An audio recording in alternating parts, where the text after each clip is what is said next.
السلام عليكم حبوباتي، مرحبا بكم في فيديو جديد. اليوم جبت لكم وصفه تاع كسره محشيه تجي خفيفه كي القطن وتحشوها كيما تحبوا نتوما.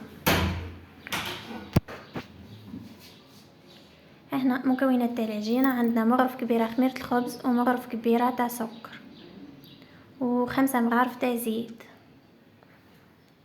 وكاس ونص حليب يكون دافي، ما يكونش بارد وما يكونش سخون باسكو سخون ما يخليش الخميره تتفاعل تموت. نخلط شويه بالفوي حتى يتجانسوا المكونات هذوك.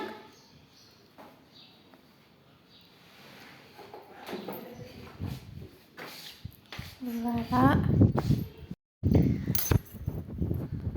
ومن بعد نبدا نزيد الفرينه بشويه، وكي نبدا نزيد الفرينه ندير الملح، مغرف صغيره تكون معمره ياسر،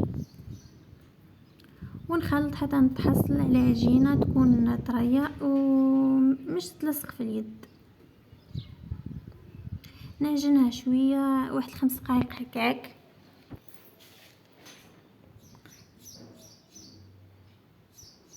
تحبي تحطي في البيتران حطي، تحبي تعجني بيدك اعجني نورمال، مش مشكل، في زوز ناجحين. فوالا، هنا بعد ما عجنتها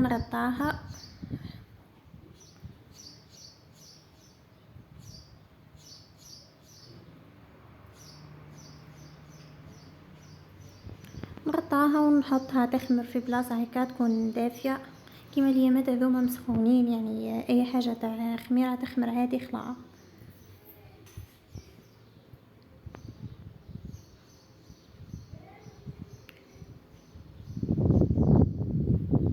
كي نحطها هي عجين نروح نحضر الحشو اللي هو كيما قلت لكم انا درت بصل وفلفل وطماطم. ديروا كيما تحبوا نتوما، الحشو اختياري.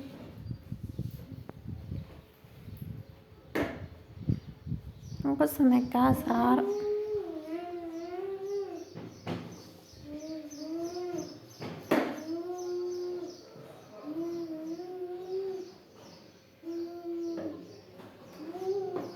فوالا، لهنا نروح نحط مقله نحط فيها شويه تاع بصل، نحط هذاك البصل شويه تاع زيت، نحط هذاك البصل حتى يذبل شوي، نزيد عليه الفلفل وشويه ملح.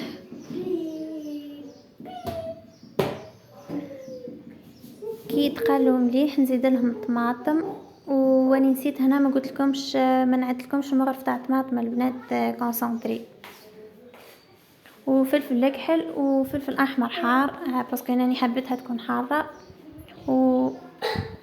ونخليهم كي يتقلوا مليح. نزيد بطاطا، تحبوا ديروا تاع الزيت ديروا، تحبوا ديروا تاع طماطم ديروا، انا هنا لقيت غير تاع طماطم وليت درتها.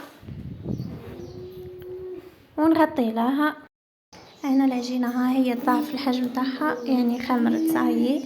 نقسمها على 2 ونرش شويه فرينه باسكو اي طريه، ونحل الخبزه الاولى نحلها رقيقه البنات، رقيقه خلاص باسكو اي فيها الخميره من بعد تطلع في البلا.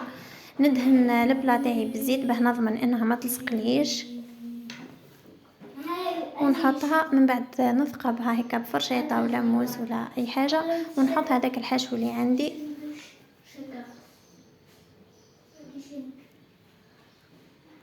نحطه فوقها كامل. من بعد نحط الفرماج،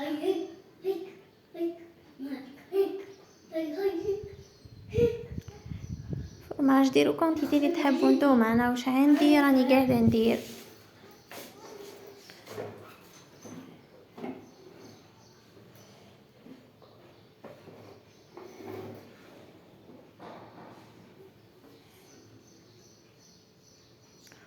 ومن بعد هنا عندي شويه زيتون قصيته وحطيته،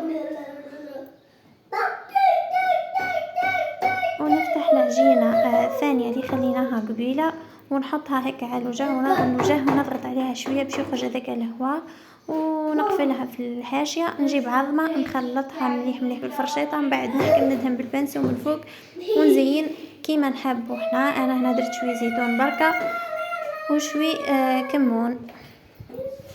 ندخلها الفور على 200 درجه طيب من تحت، كي تحمر شوي من تحت نشعللها من فوق ونخليها تحمر. هنا اني زعما نسيتها